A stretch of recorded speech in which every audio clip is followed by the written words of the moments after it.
en dégainant un outil surprise, la convocation d'une session extraordinaire à l'Assemblée nationale afin de solliciter un vote de confiance auprès des députés. François Bayrou met le sort de son gouvernement dans la balance.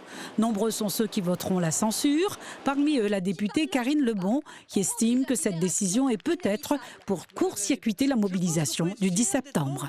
Je crois que c'est une erreur. On ne silencie pas le peuple qui a décidé de s'exprimer.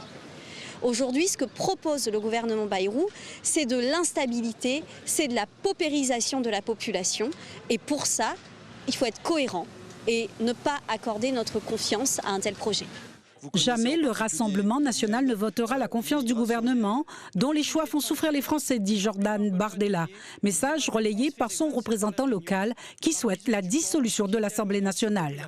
Lorsque dans un ménage ça ne va plus, eh bien il faut se séparer. Lorsque un but est marqué, il faut remettre la balle au centre. Eh bien donnons la parole au peuple. S'il faut donner la parole au peuple s'exprimera. Pour le Parti socialiste, il est inimaginable de voter la confiance à François Bayrou.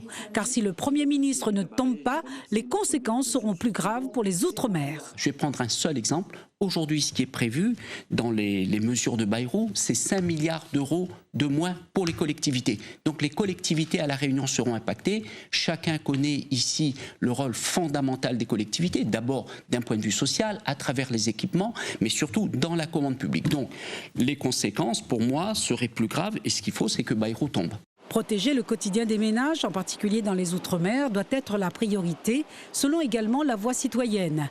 Dans un communiqué, son président, Giovanni Payette, souligne, je cite, « Plutôt que de brandir la peur, redonnons aux Réunionnais et aux Français l'espoir et la justice sociale ».